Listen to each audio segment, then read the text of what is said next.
Bismillahirrahmanirrahim. Assalamualaikum warahmatullahi wabarakatuh. Alhamdulillahirabbil alamin.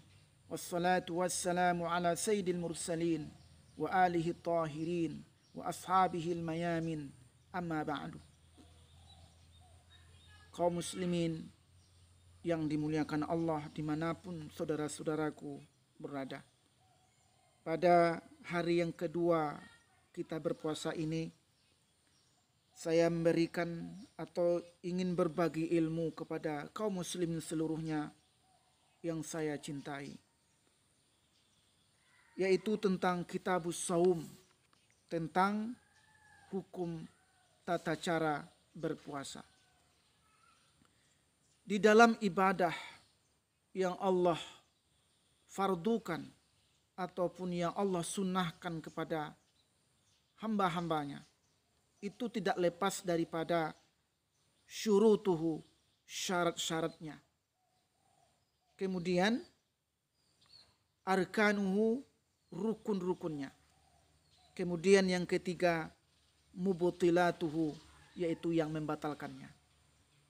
Apabila saudara telah menguasai yang tiga macam ini, yang pertama syurutu wujubihi, syarat wajibnya. Kemudian yang kedua, arkanuhu, rukunnya. Yang ketiga, yang membatalkannya. Insya Allah puasa antum, puasa saudara-saudara akan berterima di sisi Allah Subhanahu wa ta'ala. Jadi dalam kitab ini saya bacakan kepada saudara-saudara tentang hukum berpuasa. Yang pertama kita bahas adalah yaitu wasyaraitu wujubis syiyam. Syarat wajib berpuasa. Bagi siapa saja yang diwajibkan berpuasa. Wa syurutu wujubus syiyam arba'atun. Syarat wajib berpuasa ada 4. Maksudnya apa itu? Allah Subhanahu wa ta'ala apabila di dalam seseorang hamba memenuhi yang 4 syarat ini, dia diwajibkan untuk berpuasa. Berdosa besar apabila dia tinggalkan. Yang pertama, al-Islam, itu Islam. Yang kedua, al-bulugh, yaitu dewasa. Dan yang ketiga, wal-aqlu, berakal. Dan yang keempat, wal-qudratu ala saumi, sanggup untuk berpuasa. Cobalah kita lihat ke diri kita, ada enggak? Itu, kalau sudah ada terkumpul yang 4 ini, kita diwajibkan untuk berpuasa. Apabila salah satu dari yang 4 ini hilang, luput, tidak kita miliki, kita tidak diwajibkan untuk berpuasa. Contohnya dia Islam, dia sudah dewasa, dia sudah berakal, tapi tidak sanggup untuk berpuasa.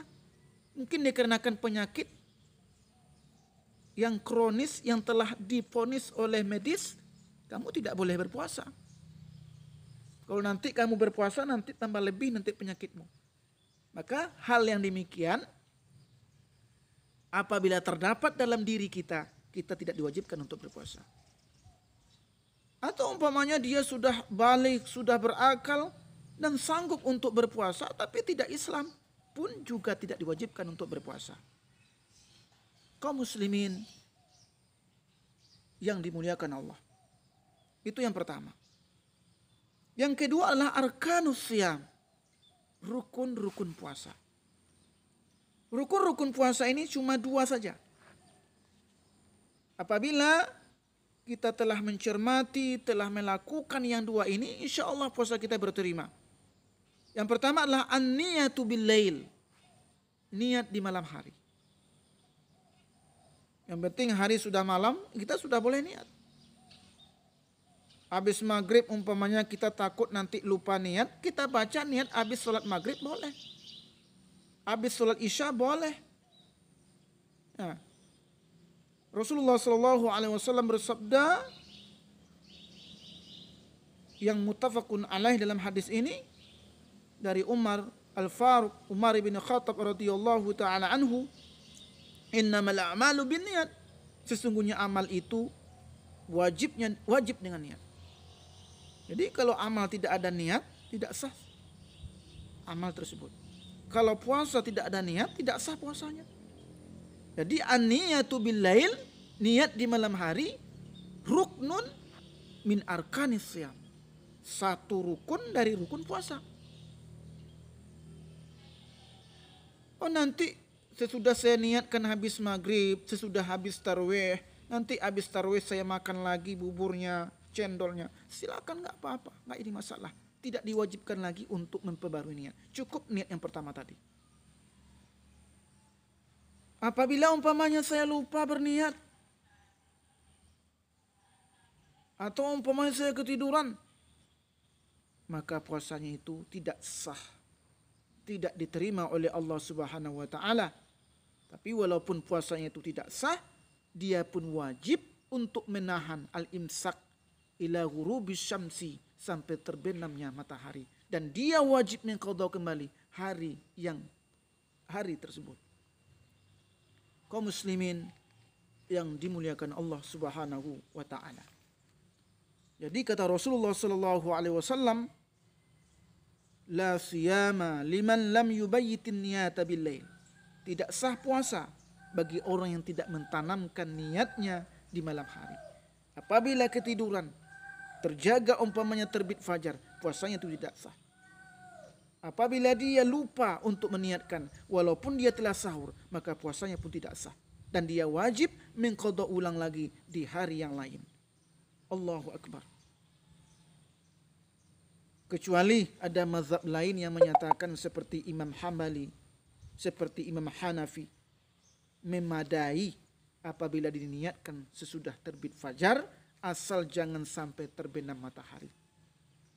Wa qala al-Maliki rahimahullah, Imam Maliki menyatakan dalam kitabnya, apabila seorang muslim ingin berpuasa Ramadan, memadailah baginya untuk meniatkan 30 hari dan dia niatkan di malam yang pertama. Apabila nanti lupa di hari-hari yang selanjutnya, maka hal yang demikian memadailah bagi niat yang pertama tersebut.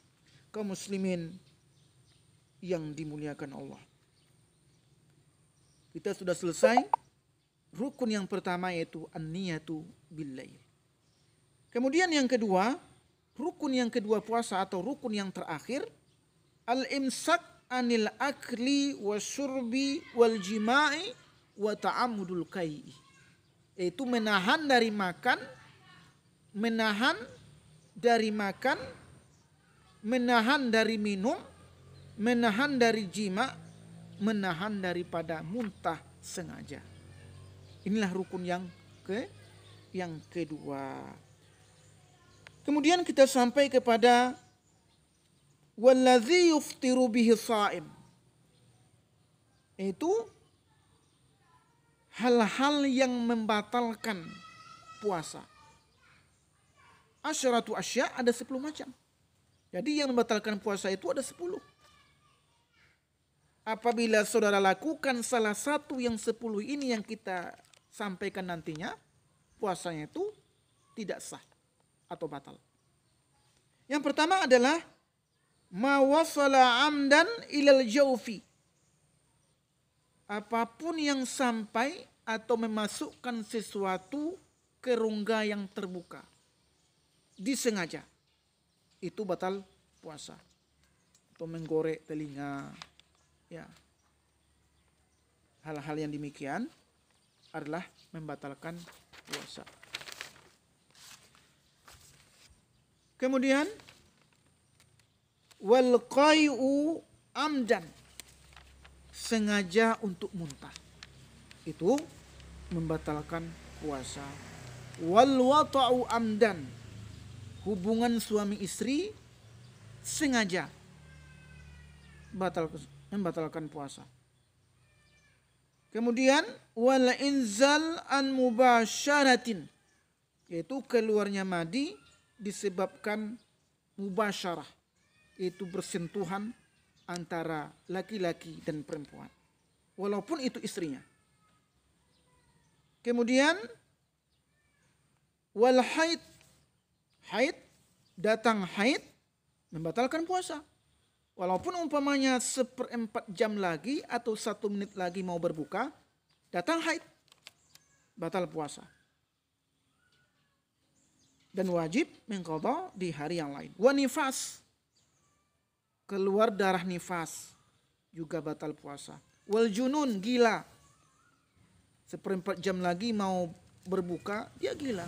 Nah, langsung batal puasa. Wariddah, kemudian murtad. Jadi inilah yang 10 macam yang membatalkan puasa yang harus kita jaga setiap siang harinya di hari-hari puasa kita. Kaum muslimin yang dimuliakan Allah. Kemudian yang selanjutnya, wa yastahibbu fi shaumi salasatu asya. Disunnahkan bagi yang berpuasa itu ada 3 macam. Yang pertama adalah ta'jilul fitri, menyegerakan berbuka. Menyegerakan berbuka, mencepatkan berbuka, itu adalah sunnah puasa. Tapi catatan, masuk waktu berbuka. Jangan nanti dia berbuka jam 5, jam 5:30. Yang dimaksud menyegerakan berbuka di sini, kaum muslimin, apabila waktu berbuka itu telah masuk. Ini banyak ini, waktu berbuka telah masuk, azan sudah masuk, dia masih bekerja, ya, masih mendadar telur ayam, masih mengupas kelapa, atau masih umpamanya menempel ban. Ini dimakruhkan dalam agama Islam. Apabila azan telah berkumandang, kita sunnah untuk menyegerakan untuk berbuka. Kaum muslimin yang dimuliakan Allah. Kemudian wa ta'khirus sahur, melambatkan sahur. Ini yang dimaksud melambatkan sahur di sini, wahai kaum muslimin, apabila fajar belum terbit. Ya, fajar, apabila fajar masih belum terbit. Jadi boleh kita sahur jam 11 malam, jam 12 malam, jam 1 malam. Tapi sangat dianjurkan sahur kita itu mendekati waktu subuh. Kenapa? Nah, kenapa? Karena menguatkan tubuh kita. Kalau nanti kita sahur jam 1 malam, jam 10, jam 9 pagi kita sudah loyo. Tapi kita sahurnya jam 4:30, jam 4, nanti kita kekuatan itu masih Allah berikan kepada kita. Itu. Jadi kata Nabi dalam hadisnya, tasaharu fa inna fis sahuri barakah. Bersahurlah kalian, sesungguhnya dalam makanan yang kalian makan waktu sahur itu mempunyai keberkahan. Walaupun sedegok air, walaupun sepotong roti, itu adalah memberikan keberkahan, kekuatan yang luar biasa untuk berpuasa di siang harinya. Kemudian watarkul hajar minal kalam, meninggalkan perkataan-perkataan yang kotor, ya, memaki orang, ya, memarahi orang, atau berkata perkataan yang menyinggung perasaan orang. Nah, ini seluruhnya adalah kita tinggalkan, kita jauhi, supaya ibadah puasa kita besar manfaatnya, besar pahalanya yang kita dapati nantinya di akhirat. Amin ya rabbal alamin. Demikianlah, semoga bermanfaat. Wassallallahu wasallam ala maulana Muhammad walhamdulillahi rabbil alamin. Wassalamu alaikum warahmatullahi wabarakatuh.